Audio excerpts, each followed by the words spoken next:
ಕರುವಂತ ಅಂದ್ರೆ ಅದ್ರೊಳಗೆ ಯಾರ್ಯಾರು ಇರ್ತಾರ ಅನ್ನೋದ್ರ ಬಗ್ಗೆ ಹೇಳಿದ್ರು ಸರ್. NHERC ಅಂತ ಹೇಳಿದ್ರು, national higher educational,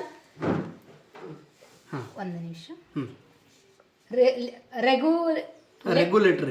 regulatory council ಅಂತ ಬರ್ಕೊಂಡೇನ್ರಿ. GEC ಅಂದ್ರೆ ಜನರಲ್ ಎಜುಕೇಶನ್ ಕೌನ್ಸಿಲ್ ಅಂತ ಬರ್ಕೊಂಡೇನಿ ಸರ್. HEEC ಅಂತಂದ್ರೆ ಹೈಯರ್ ಎಜುಕೇಶನ್ ಗ್ರಾಂಟ್ ಕಮಿಷನ್ ಅಂತ ಬರ್ಕೊಂಡಿದ್ದೀನಿ ಸರ್. IITI ಅಂತಂದ್ರೆ Indian institute of translation and interpretation ಅಂತ ಬರ್ಕೊಂಡಿದ್ದೀನಿ ಸರ್. NEFT ಅಂತಂದ್ರೆ ನ್ಯಾಷನಲ್ ಎಜುಕೇಶನಲ್ ಟೆಕ್ನಾಲಜಿ ಫಾರ್ಮ್ ಅಂತ ಬರ್ಕೊಂಡಿದ್ದೀನಿ ಸರ್. ಆಮೇಲೆ ಡಿಜಿಟಲ್ ಕನ್ಸಲ್ಟೇಷನರಿ, ಇದನ್ನ ಅಂದ್ರೆ ಯೂಟ್ಯೂಬ್ ಕ್ಲಾಸ್ ಕೇಳ್ಕೊಂಡು ನೋಟ್ಸ್ ಮಾಡೋದು. ಆಮೇಲೆ NEP ಅಂತಂದ್ರೆ new education policy.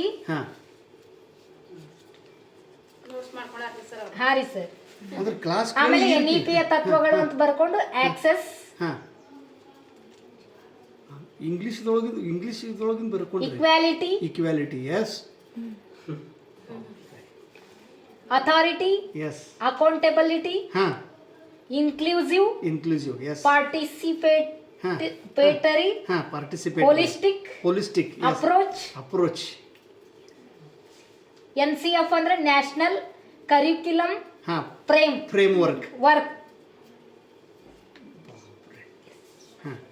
SEDG socially economically disabled group ಅಂತ ಬರ್ಕೊಂಡಿನಿ ಸರ್. ಆಮೇಲೆ NPST ಅಂದ್ರೆ ನ್ಯಾಷನಲ್ ಪ್ರೊಫೆಷನ್ ಸ್ಟ್ಯಾಂಡರ್ಡ್ ಟೀಚರ್ ಅಂತ ಬರ್ಕೊಂಡಿನಿ ಸರ್.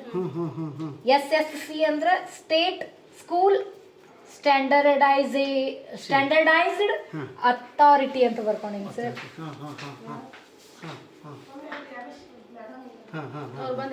PARK ಪಾರ್ಕ್ ಅಂದ್ರೆ ಪರ್ಫಾರ್ಮೆನ್ಸ್ ಅಸೆಸ್ಮೆಂಟ್